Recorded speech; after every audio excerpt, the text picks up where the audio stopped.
Hello. I just posted up a video before this, or maybe it's going to come after this, I'm not sure. But there's going to be another video, just so you know. Since Ava is sleeping right now, she's sleeping on me, so I just fed her. She had 2.5 ounces. I decided I'll do my labor and delivery story, and then I'll go put her down in her crib. Also because I have to charge my computer apparently. So I delivered her on May 24th at 9:48 p.m. Thursday afternoon around 1 o'clock I went into the doctor and my back was bothering me and everything, so I really thought nothing of it. I was like, oh, it's just the end of pregnancy, my back's bothering me, whatever. Excuse me. So when I went in, it was just, everything was normal checkup and whatever.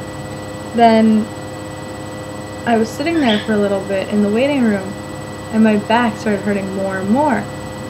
So even still, I was just like, okay. Went in the room and it was like contractions. It wasn't even back pain. It was coming and going.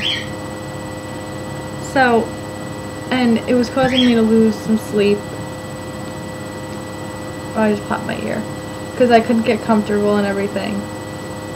So I told my doctor and she said, well, how bad is it? So I told her it was about 7. It was getting bad.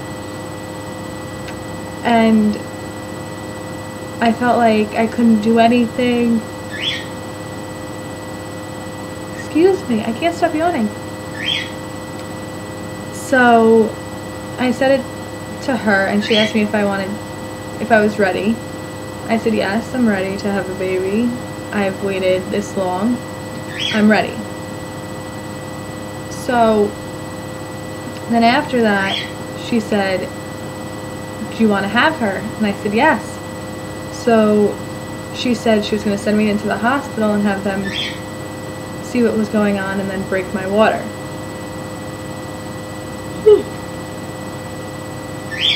Excuse me. So she sent me to the hospital and they confirmed it was back labor. But it wasn't active back labor, it was early back labor. So they started me on medicine for strep B,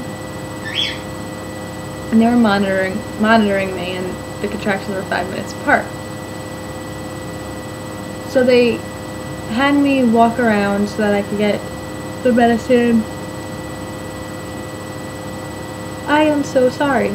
Through my system and everything.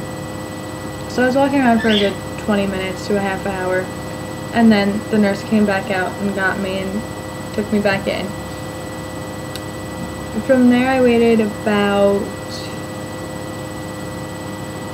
I'd say maybe another half hour after they started a little bit of a Pitocin drip, and then they broke my water. From there it felt like 10 minutes. The nurse came back in, checked the contractions, and they were every 3 to 5 minutes. So they stopped the Pitocin,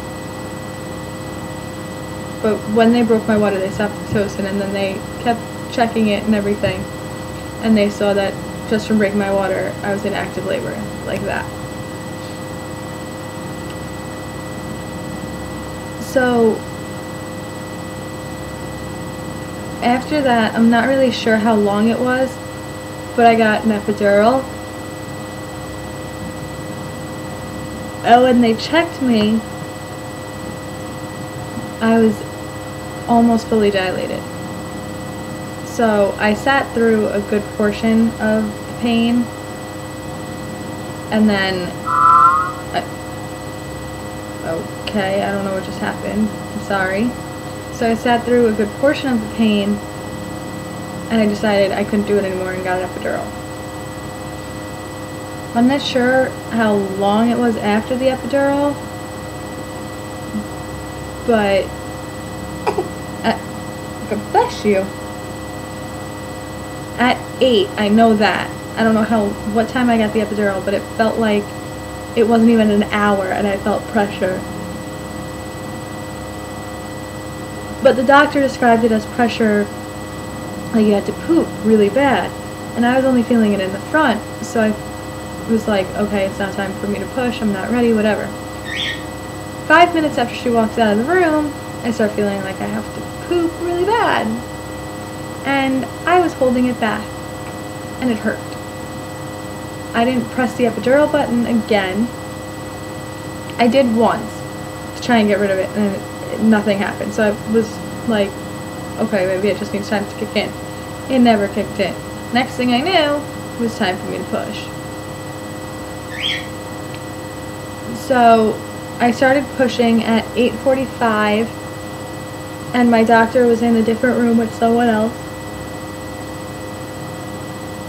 Excuse me. So it was me and the nurse pushing until about 9:15 when she started crowning.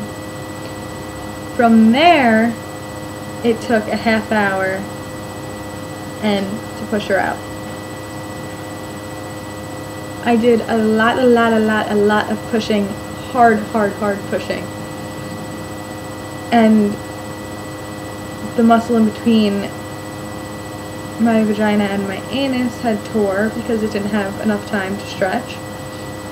And I had to get an episiotomy. The episiotomy I didn't really have to get.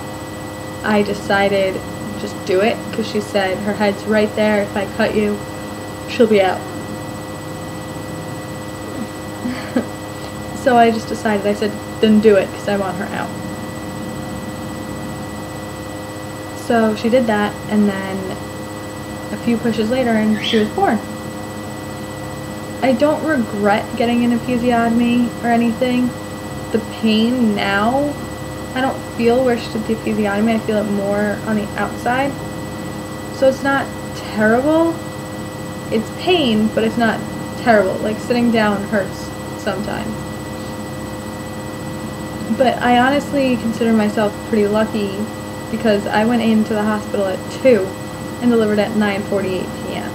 People go in the hospital at 2 a.m. and don't deliver until the next day.